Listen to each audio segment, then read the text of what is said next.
Bonjour à tous les deux. Donc voici la nouvelle mouture de l'application. Un point important pour la privacy policy, c'est d'afficher clairement que l'application utilise la localisation et les datas associées.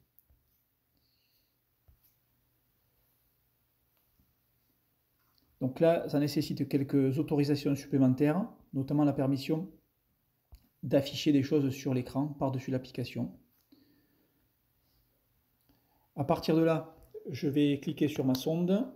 Elle va être détectée, elle va se retrouver dans le bandeau sous la forme FC 2022. Les opérations, on voit que le link a changé de forme.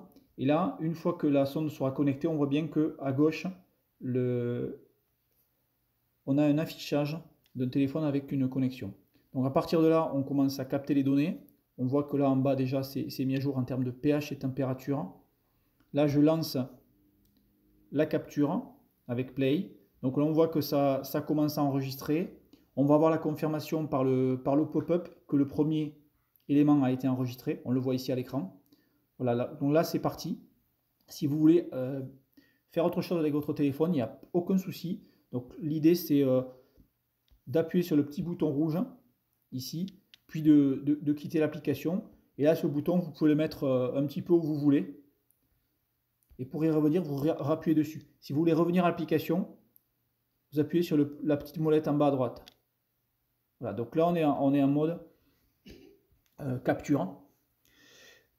Pas vraiment d'autres fonctionnalités. On peut simplement arrêter la capture comme ça et la reprendre si on a besoin. La sonde est toujours connectée, comme vous pouvez le voir sur cette partie ici.